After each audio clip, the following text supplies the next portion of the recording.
샬롬 할렐루야. 요한일서 2장 24절에서 25절이요. 너희는 처음부터 들은 것을 너희 안에 거하게 하라. 처음부터 들은 것이 너희 안에 거하면 너희가 아들과 아버지 안에 거하리라.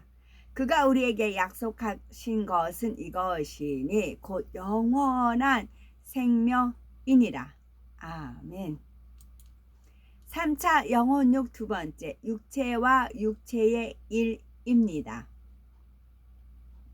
요즘은 남녀를 불문하고 외모에 대한 관심이 아주 높습니다. 먹으면 예뻐지고 날씬해진다는 음식들로부터 각종 기능성 화장품이나 다이어트 용품들이 무수하고 성형수술도 아주 보편적인 추세이지요.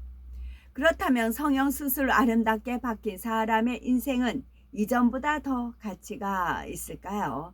주를 믿지 않고 그 영혼이 변화되지 않았다면 육적으로 아무리 달라졌다 해도 하나님께서 보실 때 그 삶의 가치는 달라진 것이 없으며 여전히 썩어질 육에 불과합니다.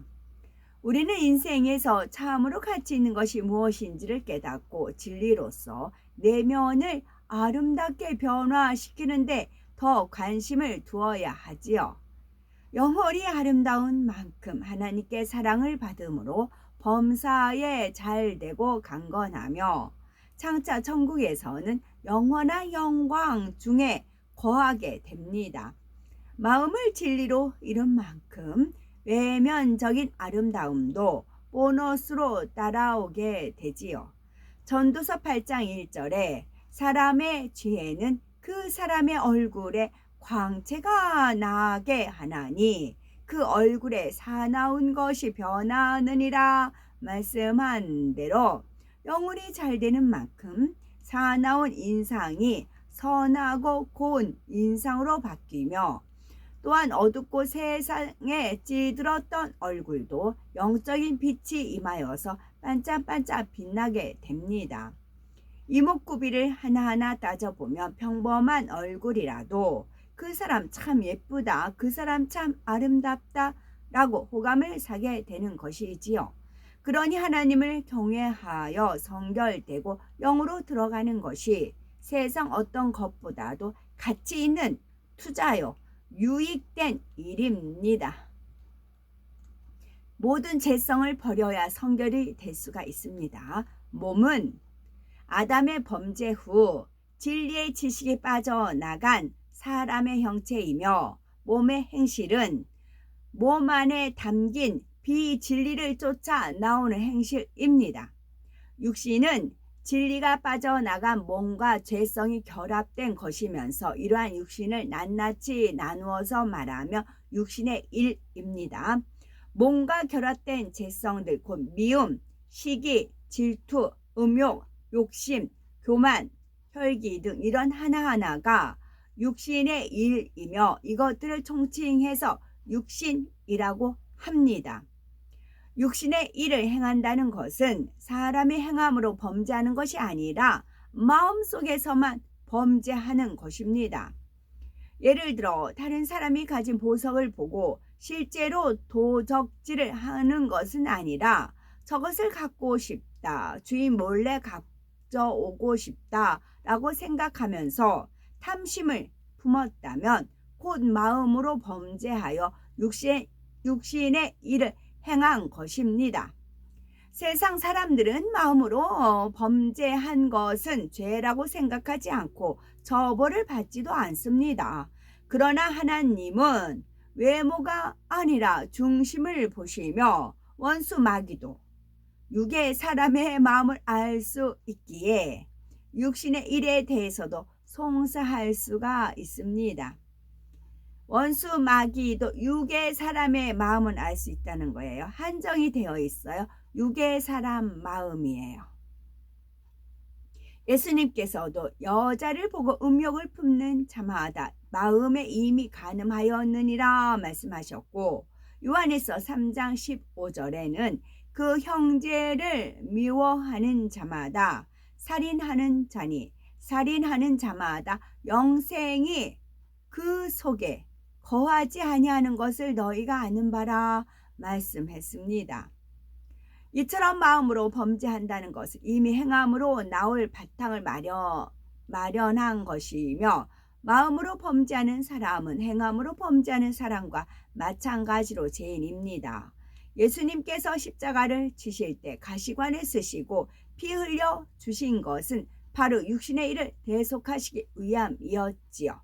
우리가 성결되고 거룩해지려면 육신의 일을 버림으로 생각으로도 범죄하지 않아야 하며, 궁극적으로는 모든 죄성 자체를 뽑아 버려야 합니다.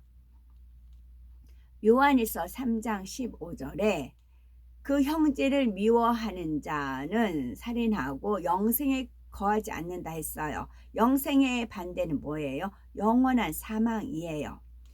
왜 그러냐 하면은, 자, 형제를 미워하는 마음이 들었어요. 그럼 어떻게 해야 돼요? 기도해야죠. 하나님께. 하나님, 저 형제가 밉습니다. 이 미운 마음을 어떻게 해야 됩니까? 하나님은 미워하지 말라고 했고, 미워하면 살인하는 자고 했고, 그 속에 영생이 거하지 않는다는 말씀이 있습니다. 저는 영생하고 싶습니다. 그리고 살인하는 자가 되지 않고 미워하지 않고 사랑하는 자로 바뀌고 싶습니다. 하나님 어떻게 해야 합니까? 그게 믿음이지요. 하나님 앞에 두 손 둘바 들고 나와서 기도해야 되는 거지요. 근데 그 미움을 버리지 않았다. 미움을 사랑으로 바꾸지 않았다. 그건 믿음이 아닌 거죠. 하나님을 믿지 않은 거죠. 그렇기 때문에 영생이 그 속에 거하지 않고 사망으로 가는 겁니다. 이게 요한일서 3장 15절이라 어떤 여기에 뜻이 있겠다 싶어서 이 말씀 나올 때마다 이제 곰곰이 생각을 하던 중에 이제 하나님께서 지금 마음에 품고는 있었는데 입으로 내뱉게 하신 겁니다. 이거는 믿음이 없는 거예요. 믿음이 없으면 천국에 못 가는 거죠. 믿음이 있다면 기도하게 되겠죠. 미워하는 마음이 있으면 기도하시면 됩니다. 그러면 왜 내가 이런 미움이 있는가? 그 미움의 본성 속에 악을 발견케 하시고, 또 미움의 반대 사랑을 하게끔 하면 미움은 없어집니다. 그러면서 잔뿌리가 우르르 뽑혀 나오는 것입니다. 미워하는 것 때문에 내가 지옥에 간다면 어디 되겠어요? 미워하는 자는 영생이 그 속에 거하지 않는다. 하나님 말씀이시잖아요. 누구 미워한다고 살인한 것도 아니고 누구 해코지한 것도 아닌데 가서 때리거나 그런 것도 아닌데 그게 아니라고요. 왜냐하면은 원수마귀 사단 루시퍼에서 시작된 뿌리기 때문에 그래요. 전에 말씀드렸어요. 삼위일체 하나님이 계셔요. 성부 하나님, 성자 하나님, 성자 하나님, 성령 하나님이 있어요. 원수마귀 사단 루시퍼가 있어요. 그러면 누구를 미워했을까요? 화살이 누구한테 갔을까요? 저도 온갖 보석으로 휘황찬란하게 했어요. 근데 성령 하나님 굳이 그렇게 할 필요가 없어요. 하나님 성부 하나님께서 굳이 성령 하나님한테 그렇게 온갖 보석 찬란하게 꾸며주실 필요가 없으세요. 근데 원수마귀 사단 루시퍼는 지가 온갖 보석 다 꾸몄어요. 그런데도 빛이 틀리거든요. 권위가 틀리거든요. 영적인 권세가 틀리거든요. 그래서 미워하기 시작을 한 겁니다. 샘을 샘이란 표현을 전에 제가 말씀드렸어요. 샘도 두 가지가 있다 했어요. 영생이 솟아나는 샘물이 영원한 생수가 솟아나는 샘물도 있지만 샘도 있지만 시샘하는 샘도 있다고요. 그 샘을 가졌다고요. 원수마귀 사단 루시퍼가. 그래서 미워하는 마음, 이것을 철저히 버려야 됩니다. 이거 버리지 않는 것은 하나님을 믿지 않은 거예요. 기도하면 하나님은 은혜와 능력 주십니다. 그래서 이게 결코 작은 죄가 아니라고요. 영생이 그 속에 거하지 못한다 되어 있어요. 영생이 거하지 못하면 뭐예요? 사망이라고요. 지옥 간다고요. 미움 하나 버리지 못해서. 기도하시면 돼요. 기도라는 게 왜일까요? 기도하시면 돼요. 기도하지 않는 것은 하나님을 믿지 않는다는 증거가 되는 것입니다. 우리가 성결되고 거룩해지려면 육신의 일을 버림으로 생각으로도 범죄하지 않아야 하며 궁극적으로는 모든 죄성 자체를 뽑아 버려야 합니다. 그런데 불순종한 아담 이후로 조상에게서 물려받은 것들과 자기 스스로 받아들인 죄의 성질들이 사람에게 속속들이 배어 있어서 이러한 죄성들을 뽑아낸다는 것이 사람의 힘만으로 되는 것은 아닙니다. 스스로 노력할 뿐만이 아니라 하나님의 은혜와 능력 그리고 성령의 도우심이 있어야 합니다. 금식하고 절야하고 불같이 기도하며 죄성을 벗어버리고자 생명 다해 노력해 나갈 때 성령님이 도우시며 하나님께서 은혜와 능력을 주심으로써 마침내 마음에서 죄성들이 벗어져 나가는 것입니다. 기도와 금식 등을 드릴 때는 죄를 싫어하시는 하나님의 마음을 깨달으며 하나님의 도우심을 간절히 바라는 마음으로 해야 합니다. 하나님의 사랑을 절실하게 느낄 때 그리고 하나님께서 죄와 악을 얼마나 싫어하시는지를 느낄 때 쉽고 신속하게 죄성들을 벗어버릴 수가 있습니다. 육신의 일이 행함으로 드러나는 것을 육체의 일이라고 합니다. 예를 들어 누군가를 미워했다면 육신의 일이지만 여기서 더 나아가서 때렸다면 이렇게 폭력으로 나온 행함이 육체의 일입니다. 남의 물건을 탐내는 것은 육신의 일이지만 실제로 훔쳤다면 이것은 육체의 일이지요. 육체의 일을 총칭하는 단어는 육체입니다. 그러면 육신의 일과 육체의 일 중에서 어느 쪽이 더 죄질이 중할까요? 마음에 있는 죄성이 현저히 드러난 육체의 일이 더 중하지요. 따라서 성경 곳곳에 육체의 일을 행하는 자는 구원받지도 못할 것을 말씀하고 있습니다. 우리가 예수 그리스도를 영접하고 죄를 회개하면 하나님의 신, 곧 성령이 우리와 함께 하십니다. 성령을 받은 이후에 아직 육신이 남아있고 육신의 일을 범했다 할지라도 이를 버리기 위해 노력해 나가는 사람에게는 여전히 성령이 임해 계십니다. 그러나 성령 받은 후에도 육체의 일을 버리지 않고 계속 육체 가운데 거하는 사람에게는 성령이 함께 하실 수가 없지요. 성령의 충만함이 점점 사라지다가 결국에는 성령이 소멸되어 버리는 것입니다. 육신의 일을 버리는 것은 스스로의 의지만으로는 어렵지만 행함으로 범죄하는 것은 자기 의지 가운데 능히 절제할 수가 있습니다. 어떤 물건을 보고 마음에 탐심이 들어서 저걸 슬쩍 가져갈까 하는 생각이 들 때 안 돼 하고 스스로 절제시키면 되지요. 화가 나서 때리려고 주먹을 들어 올렸다가도 이러면 안 되지 하고 얼른 내리면 되는 것입니다. 그러나 죄인 줄 알면서도 절제하지 않고 계속 육체의 일을 범해 나간다면 이는 하나님 앞에서 짐짓 범죄해 나가는 것입니다.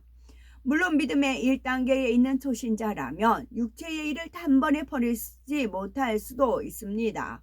그렇다고 그 상태로 머물러 있는 것이 아니라 10번에서 9번, 8번 이렇게 추려 나가서 결국에는 육체의 일과는 상관없는 사람이 되어야 하지요.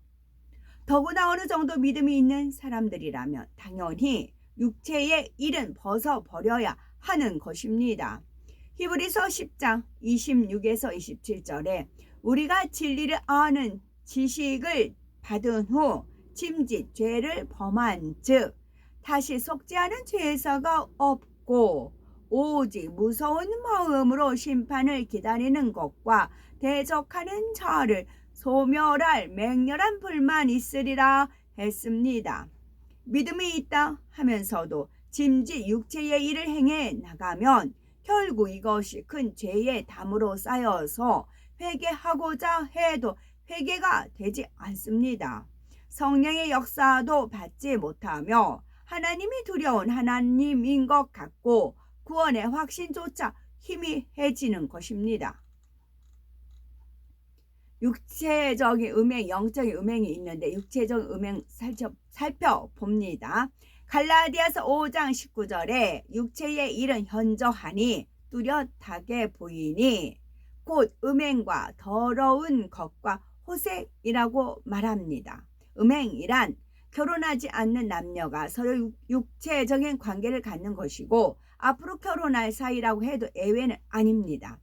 아무리 서로 뜨겁게 사랑하며 장래를 약속했다 해도 결과를 보면 변개하여 갈라서는 경우가 많이 있습니다. 배우자가 있으면서도 부정을 행하여 다른 사람을 취한다면 이 또한 음행이지요. 요즘은 너무나 많은 소설, 영화, 드라마 등에서 여러 가지 음행들을 아주 자연스러운 일처럼 묘사를 하면서 미화시키는 경우가 있습니다. 불법적인 관계를 갖는 사람들에 대해서 애틋하고 절절하게 묘사를 하여서 마치 아름다운 사랑인 것처럼 입력되게 하는 것이지요. 사람들이 이런 내용을 재미있다고 보고 마음에 받아들이는 만큼 죄에 대한 분별력이 약해지고 무감각해져 가는 것을 볼 수가 있습니다. 인터넷의 악영향까지 사람들의 음행을 부추기고 있지요. 이런 인터넷 음란물을 통해서 음행을 유발하는 자료들을 더 많이 접하게 되고 더구나 더러운 것과 호색적인 것들까지도 더 쉽게 추구해 나가게 되는 것입니다. 성경에는 음행을 경고하는 말씀이 너무나 많이 나옵니다. 에베소서 5장 5절에 너희도 이것을 정령이 알거니와 음행하는 자나 더러운 자나 탐하는 자 곧 우상 숭배의 자는 다 그리스도와 하나님 나라에서 기업을 얻지 못하리니 했고, 히브리서 13장 4절에 모든 사람은 혼인을 귀히 여기고 짐승을 더럽히지 않게 하라. 음행하는 자들과 간음하는 자들을 하나님이 심판하시리라 했습니다. 아무리 세대가 악하다 해도 주를 믿는 우리는 결코 악한 세대에 물들어서는 아니 되며 그리스도의 정결한 신부로서 몸과 마음을 거룩하게 지켜야 합니다.